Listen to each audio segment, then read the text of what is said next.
அன்பின் தெய்வம் இயேசுவில் பிரியமுள்ள மாதா தொலைக்காட்சி அன்பர்களே, உங்கள் அனைவருக்கும் வணக்கம்.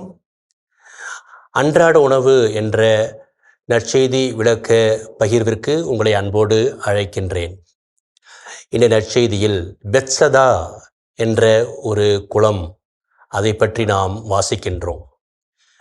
இது எருசலேமில் அமைந்துள்ளது. அது ஆட்டுக்கால் வாயில் என்று சொல்லக்கூடிய அந்த வாயிலுக்கு அருகில் 5 மண்டபங்கள் கொண்ட ஒரு குளம் பெத்சதா.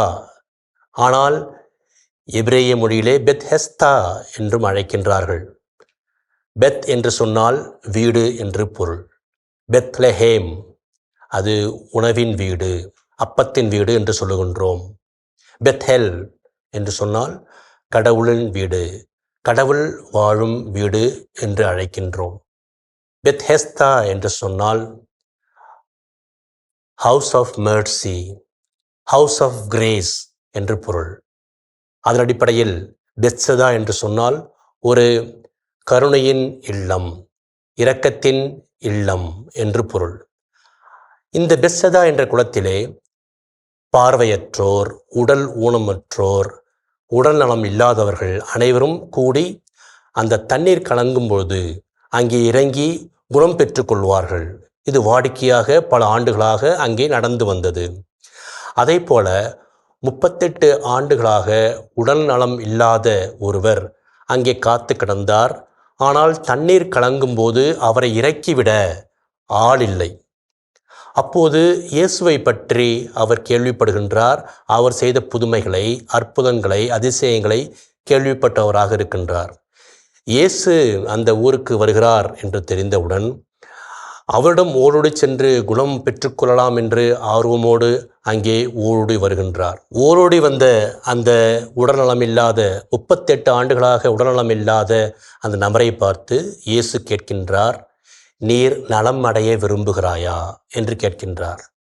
என்ன இந்த கேள்வி? அவன் நலம் அடைய வேண்டும் என்பதற்காகத்தானே இயேசுவை தேடி வந்திருக்கின்றார். இருந்தாலும் அங்கே ஒரு கருத்தை இயேசு சொல்லுகின்றார். நீ நலமடைய விரும்புகிறாயா என்று சொன்னால் மனம் மாற விரும்புகிறாயா, மனம் வருந்துகிறாயா உன் பாவ வாழ்விலிருந்து? இதுநாள் வரை பாவம் செய்து நீ வாழ்ந்திருக்கலாம். இனி மனம் மாறி நீ புது வாழ்வை அடைய விரும்புகிறாயா என்று பொருள். நீ நலமடைய விரும்புகிறாயா என்று சொன்னால் நீ மனம் மாற விரும்புகிறாயா என்று பொருள். இதுதான் முதல் அழைப்பு, தவக்காலத்திலே இயேசு விடுக்கின்ற அழைப்பு. முதலாவது வேண்டுகோள், நீ மனம் மாறுகிறாயா, மனம் வருந்துகிறாயா, நீ நலமடைய விரும்புகிறாயா என்பது முதல் வேண்டுகோள். இரண்டாவது வேண்டுகோள், நீர் இனிமேல் பாவம் செய்யாதீர், பாவம் செய்ய மாட்டேன் என்ற உறுதியேற்பு.